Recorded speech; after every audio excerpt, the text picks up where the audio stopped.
Bien, c'est toujours délicat de conclure une matinée aussi riche et aussi dense sur une thématique aussi large, parce que la thématique de quelle acceptation sociale pour les transformations des entreprises, je suis absolument convaincu que toutes les générations existantes de DRH ou de responsables de la transformation souhaiteraient évidemment avoir la réponse. Alors je vais beaucoup vous décevoir aujourd'hui parce que je n'ai pas la réponse clé en main. Je voulais néanmoins, en écho à ce qui a été dit depuis ce matin en particulier, ce thème a été abordé à plusieurs reprises, vous dire ce que, depuis Topix récemment, à travers évidemment cet accompagnement de la transformation, du volet humain des transformations, et de manière plus antérieure, à travers les différentes responsabilités que j'ai pu exercer, ce que m'inspirent les clés d'une adaptation réussie des transformations des entreprises. Alors, en guise d'introduction, j'allais vous proposer d'écarter deux attitudes que l'on entend parfois, alors rarement dans la communauté des DRH ou des acteurs des transformations, mais qu'on entend parfois, peut-être du côté des journalistes, de certains dirigeants fashion. Ces deux attitudes, ce serait la première, de considérer que les entreprises de notre pays ne seraient pas transformables de manière ferme et définitive, et donc qui enclenche toute une logique derrière sur la manière de conduire les informations, et puis la transformation. Et puis la deuxième posture, c'est de contester, à l'opposé, l'existence d'une rigidité, d'une réticence à l'adaptation qui caractérise quand même, quand on compare la situation de notre pays à la situation dans d'autres pays. Donc, face à cette attitude, et pour organiser le propos, je vous propose d'abord d'identifier ce qui a changé récemment. On ne va pas parler culture, management, c'est que c'est des éléments absolument clés de la réussite de la transformation. Qu'est-ce qui a changé récemment? Une sorte d'état des lieux de l'acceptabilité des transformations. Et puis ensuite, j'ai essayé d'identifier 5 comportements clés qui sont à la base, en tout cas quand on peut les observer, des transformations réussies, ou au contraire, qui sont à l'origine de difficultés dans leur conduite. Alors, sur ce qui a changé, du côté des entreprises, c'est vrai que les cheveux blancs qui sont les miens, et pour avoir accompagné la scène sociale des entreprises de notre pays depuis de nombreuses années, c'est vrai que l'enjeu humain, la prise de la conscience de la valeur de l'humain, les enjeux liés aux enjeux de performance, liés au capital humain, y compris de la performance économique, tous ces éléments-là sont quand même globalement dans le paysage des entreprises de ce pays. S'y ajoute sans doute une inversion du rapport de force, appelons-le comme ça, en tout cas pendant des années. Moi j'ai vécu des situations dans lesquelles, en termes d'offres et de demandes de travail, d'offres et de compétences, la tentation pour l'entreprise de chercher en permanence le mouton à 5 pattes avec des exigences très élevées, c'est vrai que la situation récente oblige à l'inverse, à être séduisant, et c'est une des grandes transformations qui fait que l'enjeu de l'humain, la capacité à attirer les talents est devenu évidemment beaucoup plus prégnant qu'il n'était. Et donc du coup, ce qui porte l'acceptabilité sociale de la transformation, ce qu'ont des exigences en matière humaine, sont évidemment une bande passante au sein des entreprises, ont une capacité d'écoute beaucoup plus grande que ce qu'on avait pu connaître les années antérieures. Du côté des salariés, et ça a été dit à l'instant par Stéphane, et ce n'est pas un hasard, c'est vrai que la relation en entreprise a beaucoup évolué. Les termes en étaient présents avant la crise Covid. Vous savez que la conviction qui est la nôtre à Topix, c'est que le Covid a amplifié, accéléré des mutations qui étaient présentes, mais néanmoins, il faut vraiment mesurer, et toutes les enquêtes convergent, l'ampleur de la mutation, de la relation au travail, de la conception de ces relations en entreprise qui caractérise l'état d'esprit des salariés aujourd'hui. Et ça, c'est un point important. Je voulais ce matin mettre l'accent par rapport à cet enjeu, j'allais dire, d'une relation différente, d'une relation de plus en plus contractuelle, dont je considère qu'elle a quand même de plus en plus d'avantages en termes de maturité des relations d'entreprise par rapport à celles qu'on a pu connaître antérieurement. Je voulais attirer avec vous l'attention ce matin sur le fait que, de plus en plus nettement, elle concerne les emplois très qualifiés d'expertise, de management de l'entreprise. C'est ce recul par rapport à l'approche traditionnelle très affective, très entière qu'on avait de l'entreprise, pour une approche plus équilibrée, plus pondérée, plus contractuelle.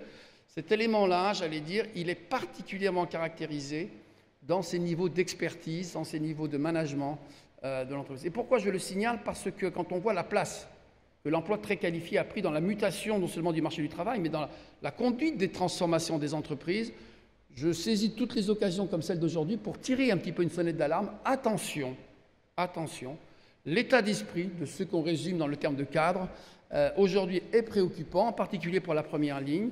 Leur capacité à considérer que leurs intérêts sont plus plus en plus confondus avec ceux de l'ensemble des salariés, n'appellent pas d'identification particulière, est extrêmement prégnante. Et donc derrière ce message, évidemment, il y a l'enjeu pour les dirigeants d'entreprise, pour les DRH en particulier, mais pour les dirigeants d'entreprise à bien appréhender les enjeux, j'allais dire les attentes de cette catégorie qu'on avait parfois tendance à ranger dans la catégorie de ceux qui suivaient les transformations, leur logique, et pour lesquels les conditions d'acceptabilité n'étaient pas forcément une problématique centrale. Et puis du côté des partenaires sociaux, parce qu'il y a toujours 3 acteurs dans la transformation des entreprises, en plateau des organisations syndicales, c'est vrai que de ce côté-là, la situation est compliquée. Elles sont les premières victimes de l'affaiblissement du fonctionnement collectif de l'entreprise. Là encore, ça a été dit à l'instant. Il y a une vraie lassitude chez les militants et les représentants des syndicats que l'on peut rencontrer, une vraie lassitude par rapport à la difficulté de rajeunissement, de renouvellement, face aussi aux conséquences des transformations de l'organisation du dialogue social dans les entreprises, qui fait qu'il couvre un champ de plus en plus vaste avec de moins en moins de monde. Et face à cette lassitude, j'allais dire, la période du Covid a redonné un peu de boost, parce que tout d'un coup, les entreprises qui avaient parfois tendance, certaines d'entre elles en tout cas, à considérer que le fait qu'il ne soit pas moins central qu'auparavant n'était pas forcément un problème, tout d'un coup, on a retrouvé l'enjeu qui était d'accompagner la mise en place des situations d'urgence par les partenaires sociaux, mais surtout, on a mesuré la pertinence du lien toujours établi. Et c'est une faute que commettent souvent les entreprises. On oublie qu'ils sont dépositaires d'une véritable délégation, d'une légitimité de la part des salariés.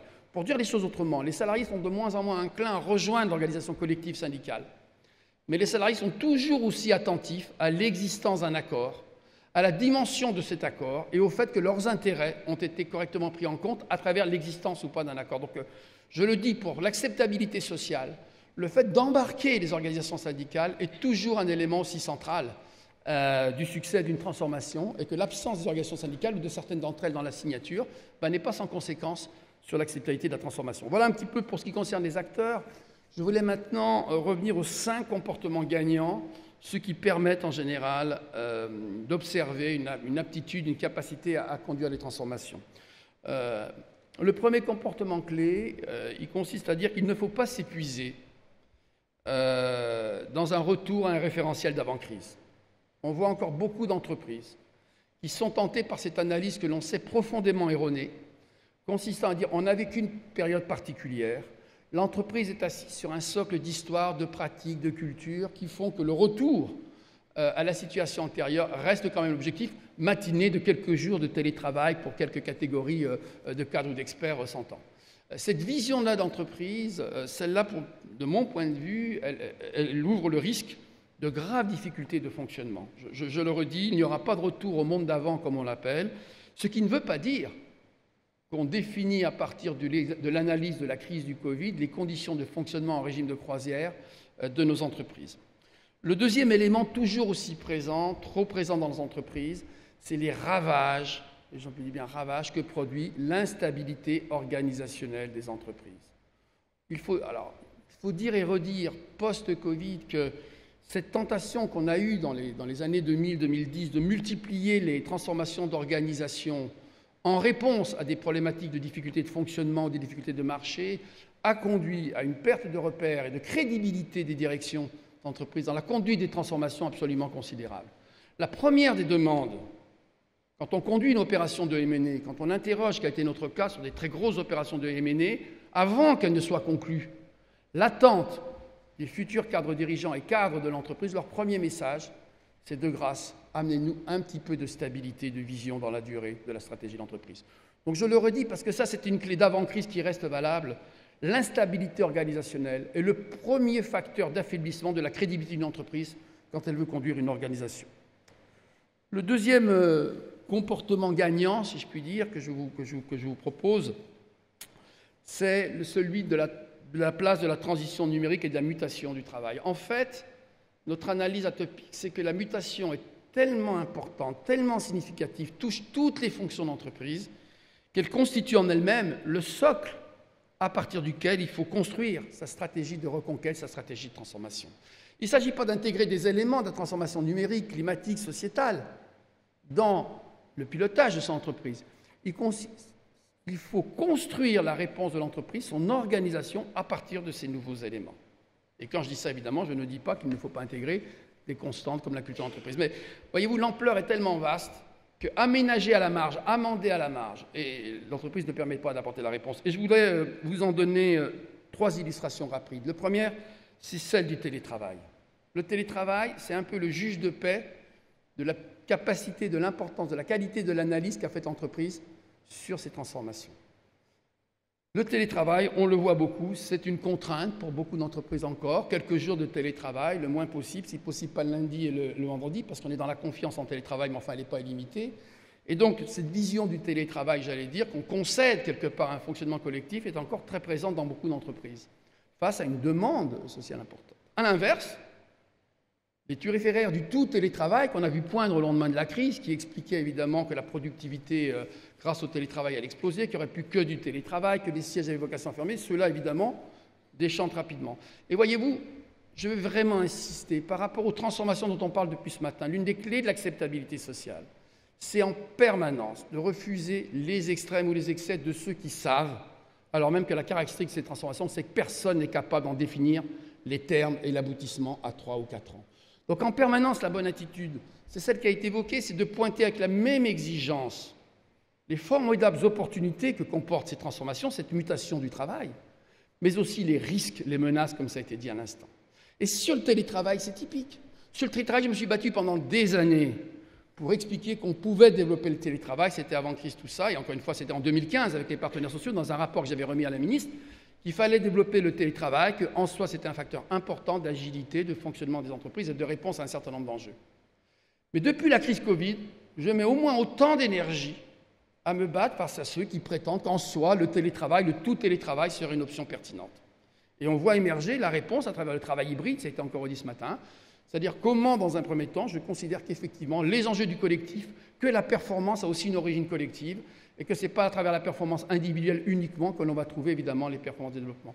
Donc j'invite vraiment sur l'acceptabilité sociale à ce que la voie d'entreprise soit celle d'une voie équilibrée par rapport à ces mutations, à ces transformations, qui sait en permanence identifier les opportunités, mais aussi pointer les risques dont elle est porteuse. Le deuxième exemple, c'est celui des compétences. Je veux redire ici la gratitude pour être un des observateurs et un des acteurs de cette transformation du travail qu'on doit à NetExplo. Il n'y a pas d'autre lieu où sont posés de manière aussi claire, aussi nette, les enjeux d'adaptation des compétences par rapport à l'ampleur des transformations auxquelles on est conduit. Mais sur cet enjeu des compétences, sur cet enjeu, j'allais dire, l'adaptation, on voit bien que là encore, risque-opportunité. Il faut peser évidemment les enjeux d'adaptation des compétences. On voit bien que la tentation de se doter le plus rapidement possible des personnes dépositaires de ces compétences en allant chercher à l'extérieur peut donner la tentation d'identifier dans notre entreprise les sachants, ceux qui sont en freelance, ceux qui sont évidemment recrutés récemment à prix d'or, et dispenser de l'effort d'investissement très lourd qu'il nous faut conduire dans les entreprises pour amener des milliers d'ingénieurs, des milliers d'informaticiens vers ces nouveaux métiers de la transition climatique. Et si je le dis avec beaucoup de conviction, c'est que c'est non seulement le problème des entreprises, mais c'est aussi le problème des pouvoirs publics. La France est encore un pays, et je me permets de le dénoncer par votre intermédiaire aujourd'hui, sur lesquels les financements publics de la formation continue excluent les niveaux licences et au-dessus des licences d'un soutien public. Quand il faut mobiliser 300 ou 400 heures d'un ingénieur ou d'un informaticien pour l'amener sur les métiers de la cyber, sur les métiers du cloud, il faut savoir qu'en France, il n'y a pas de financement public parce que le financement est réservé au niveau et aux qualifications d'infrabac. On peut faire toutes les grandes réunions qu'on veut sur les enjeux de la compétence numérique. On peut observer l'Allemagne qui, évidemment, a mobilisé des filières pour accompagner ces éléments et considérer qu'en France, il est normal que pour une vision d'entreprise qui date, on n'a pas à accompagner, à investir, y compris du point de vue des pouvoirs publics, sur les financements. Parce que si on ne change pas très vite, et encore une fois, je le disais déjà l'année dernière et rien n'a changé, si on ne change pas très vite cet élément-là, qu'est-ce qui se passe? Les grandes entreprises qu'on voit depuis ce matin vont faire l'investissement. Mais au nom de quoi les TPE, y compris les plus innovantes? Parce que pour elles, 300, 400 heures du temps d'un ingénieur pour l'amener sur les nouveaux métiers, sur les nouvelles compétences, c'est hors de portée financière. Au nom de quelle logique on écarterait ces TPE, souvent très performantes, de l'accompagnement dans la transformation numérique? Donc on voit bien que derrière les principes, derrière les affirmations, il y a beaucoup à faire pour que cette transformation de compétences, cette révolution des compétences se produise. Alors je n'ai pas le temps de vous donner le troisième exemple, mais c'est quand même l'équilibre à trouver. Vous savez, si j'ai le temps, vous me dites, parce que je ne veux pas abuser. Le troisième exemple, évidemment, c'est cette nouvelle forme de travail, la coexistence dans les entreprises de plusieurs formes de travail. Là encore, historiquement, il y a eu une grande bataille, et encore une fois, le rapport que j'ai remis à la ministre en 2015 le porte pour dire arrêtons de penser qu'une entreprise a vocation à avoir toutes les compétences en interne dans un emploi salarié. Le rythme d'accélération des compétences et des transformations, l'obsolescence de ces compétences fait qu'il n'est pas raisonnable de prétendre, sous un statut salarié, avoir durablement l'ensemble des compétences qui sont nécessaires pour accompagner une entreprise. À l'inverse, je me battais, je le dis aussi, par rapport à certains cabinets que je n'ose plus citer, parce que depuis ils sont mis en cause sur d'autres thématiques, mais qui prédisaient en 2015, lorsqu'on a mis le rapport, à 43,7% le niveau d'emploi qui aurait disparu en 2021 ou 2022, emploi salarié qui aurait massivement disparu. Donc, voyez-vous, en permanence, je le pointe parce que l'acceptation sociale, le refus des salariés, le désengagement, il se construit aussi dans ces situations-là. Donc c'est vrai qu'il faut poser au corps social le fait que l'entreprise, de plus en plus, intégrera dans une logique d'entreprise ouverte, dans une logique d'open company, des compétences qui ne sont pas sous statut de salarié. Quand on a ouvert ce sujet en 2015, beaucoup d'organisations syndicales, pas toutes, refusaient par principe ce type d'approche. C'est cette idée d'une entreprise qui, à travers le biais des compétences, mobilise à la fois de l'emploi interne et de l'emploi externe. Mais à l'inverse, proclamer que l'emploi salarié, tous les enjeux dont il est porteur, tout le sens du collectif qui est associé, toute la protection des intérêts de l'entreprise qui est derrière, n'est pas durablement le socle sur lequel se construit, j'allais dire, l'acceptabilité sociale et la transformation des entreprises, est évidemment une force. Voilà. J'ai pris quelques exemples pour vraiment insister auprès de vous sur ayez en permanence cette attitude d'équilibre, ce refus à la fois des nouveaux convertis, mais à l'inverse, ce conservatisme qui ne verrait pas qu'on vit la plus grande mutation du travail de l'ère industrielle. La troisième posture que je recommande, le troisième comportement clé, c'est de savoir renouveler les termes du contrat social. Vous savez, de la grave crise de France Télécom, dont j'ai eu l'honneur d'être le DRH auprès de Stéphane Richard au moment de la crise, quand on nous a appelés pour, la plus grave crise de son histoire sociale, on a cherché la clé pour recréer de la dynamique, pour apaiser l'entreprise, pour de nouveau rendre la parole du dirigeant audible. Et ce qui nous est apparu évident, et je le redis parce que ça reste profondément une des clés de l'acceptation sociale des transformations, ce qui nous est apparu absolument évident, c'est que le contrat dans une entreprise entre les collaborateurs, les salariés et l'entreprise, il est implicite. Il y a des entreprises dans lesquelles on ne pratique pas de PSE, il y a des entreprises dans lesquelles, etc., etc. Le contrat est implicite, puis de temps en temps, quand le contrat est gravement altéré, il en est de l'entreprise comme d'un couple, comme de la société. Quand le contrat a été gravement altéré, il faut le réexpliciter. On le sait depuis Rousseau que le contrat est implicite et qu'il faut de temps en temps savoir le réexpliciter. Je dis que l'ampleur des mutations que l'on vit et les conséquences qu'elles ont dans les entreprises et dans l'ensemble des fonctions exigent, j'emploie un terme fort et je m'en excuse, exigent de réexprimer, de reformuler les termes du contrat. On ne peut pas vivre avec la formulation du contrat social, on peut l'appeler en promesse employeur si on veut, telle qu'elle était formulée avant crise. Ce n'est pas vrai. Et donc j'invite aussi, dans ces enjeux clés, à redonner de la visibilité au corps social pour le mettre dans une dynamique de transformation à travers la réexplicitation des termes du contrat. Le quatrième élément, c'est celui de la place de la fonction RH. Alors celui-là, il est plus facile, mais il faut quand même le réexpliquer. Pendant des années, on était quelques-uns à se battre pour que la fonction de DRH de grands groupes du CAC 40 puisse être présente au comité exécutif. On était quelques-uns à considérer que c'était stupide que la fonction RH dans des opérations de M&A intervienne après que l'essentiel du montant des synergies ait été défini par des banquiers associés à des conseils en stratégie et à la direction d'entreprise sans que le DRH n'en soit. L'enjeu de la présence en amont de la fonction RH, le fait qu'elle pèse de tout son poids dans les décisions qui sont faites, est une des clés de l'acceptabilité sociale des projets et des transformations. Quand on est encore dans cette vision d'une DRH en aval, qui intervient après que les grands choix aient été faits, et qui est prié de mettre en œuvre ce qui a été décidé par les sachants, comme je les appelle de manière un peu taquine, ne vous leurrez pas si l'échec est au rendez-vous ou la difficulté sociale au rendez-vous. Vous savez, on dit que 70% des opérations de M&A échouent à cause de problématiques RH, culturelles, sociales, ententes dans l'équipe dirigeante, etc. Et on voit de plus en plus souvent, je tiens à le dire parce que j'ai eu l'occasion d'accompagner la plus grande transformation industrielle, la plus grande acquisition industrielle, c'est celle des Quants par le groupe Bouygues, on voit que de plus en plus, les groupes ont intégré cet élément-là et que la fonction RH, le conseil RH, est présent dès le début du processus.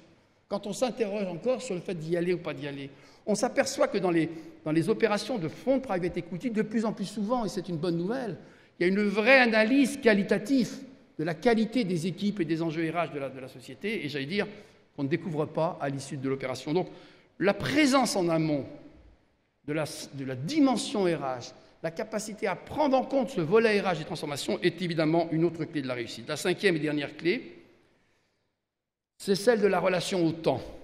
Ça, je ne change pas d'avis. J'avais écrit un bouquin là-dessus quand on m'a demandé, après la crise de France Télécom, de bien vouloir mettre par écrit, si je puis dire, les enjeux de cette crise, mais aussi des opérations réussies auxquelles j'avais pu participer. Et quand il m'a fallu, à un moment donné, synthétiser l'ensemble, faire émerger le critère numéro 1, l'acceptabilité sociale d'une transformation, elle tient beaucoup à la qualité de la relation au temps de ses dirigeants. Face à la dictature de l'urgence, je l'appelle volontairement comme ça, il faut rappeler une fois pour toutes que le temps du diagnostic partagé en amont d'une transformation n'est pas un temps perdu. Le temps des sachants qui pensaient produire depuis quelques bureaux situés au siège les conditions de la transformation, ce temps est révolu. Le temps de la co-construction, de l'innovation sociale, est un temps gagné par la suite dans les conditions d'implémentation et d'appropriation. On voit bien que cette relation au temps, elle est absolument clé. Le temps du feedback, le temps du retour d'expérience, qui invite en toute sérénité l'entreprise à revisiter son projet suite à l'appréciation des conditions de son déploiement, n'est pas du temps perdu, au contraire, c'est celui qui permet de pérenniser le succès. Enfin, le temps de la démocratie sociale, comme on l'appelle, est souvent un temps long. Le DRH que je suis ne peut pas ne pas en convenir.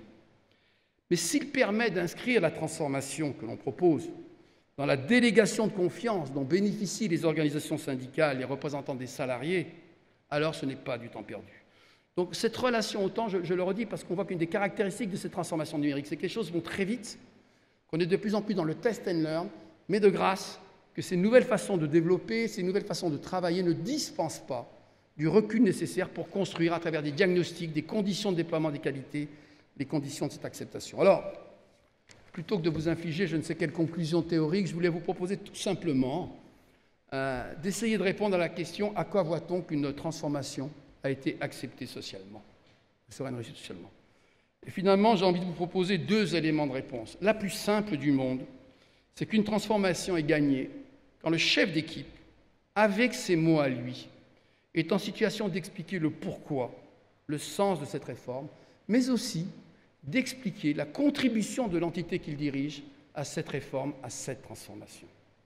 Tant que cet objectif-là n'est pas atteint, vous avez quand même de fortes chances que le projet stratégique dont vous parlez ou de transformation soit avant tout un projet sur papier glacé de top-down qui n'impliquera pas vraiment le collaborateur d'aujourd'hui, qui n'est pas le collaborateur d'hier, qui n'a pas la même délégation de confiance dans la transformation. Et puis, pour paraphraser des choses qui ont été dites beaucoup depuis ce matin, la transformation, elle est gagnée quand l'entreprise a su rétablir, instaurer ce climat de confiance qui fait que le corps social accueille la transformation avec la sérénité requise. Et c'est vrai qu'au pays de Descartes, au pays confronté à ces transformations dont personne ne peut dire exactement, encore une fois, le contenu, c'est une tâche difficile. On aime tellement, de manière rationnelle et raisonnée, pouvoir définir précisément la cible et le chemin pour y arriver. Installer cet état d'esprit des collaborateurs, qui sont de plus en plus acteurs de ces transformations, est évidemment un élément clé. La deuxième difficulté, c'est évidemment ce pessimisme français qu'il faut surmonter pour conduire les transformations, pour avoir ce niveau de confiance nécessaire. Et c'est vrai, là encore, qu'il ne faut pas tricher. Le niveau de pessimisme de notre pays est très grand. Et je voulais conclure vraiment sur une perspective, j'allais dire, positive. Ce pessimisme français, quand on l'observait, il se concentrait il y a 10 ans, 15 ans, beaucoup sur l'entreprise elle-même. Vous savez, l'entreprise, c'était ce lieu de tension, d'aliénation, ce lieu dont il fallait que les jeunes soient préservés le plus longtemps possible pour permettre à leur formation de se réaliser, à leur épanouissement. Aujourd'hui, le niveau de fracture de notre société est tel que l'entreprise, toutes les études le montrent, est perçue de plus en plus comme un lieu de cohérence, de règles du jeu. Le vivre ensemble en entreprise a pris le pas sur le vivre ensemble en société. En tout cas, il est extrêmement fort, ce qui évidemment oblige l'entreprise et explique qu'elle soit autant sollicitée sur toute une thématique dont elle n'était pas forcément la garante il y a encore 10 ou 15 ans. Et ça, c'est vraiment une bonne nouvelle de mon point de vue. Ça veut dire que notre pays, avec toutes ces immenses qualités, mais aussi ces quelques défauts, se transforme et que dans ce contexte-là, c'est vrai, la transformation dans les entreprises bénéficie en tout cas d'une acceptabilité plus grande que celles qu'on peut observer dans le reste du pays. Je vous remercie de votre attention. Merci beaucoup, Bruno Mettling, pour cette note d'optimisme. Je vous propose de conclure cette matinée avec Thomas Jean-Jean, directeur général adjoint en charge de l'éducation à la Chambre de commerce et d'industrie Paris-Île-de-France.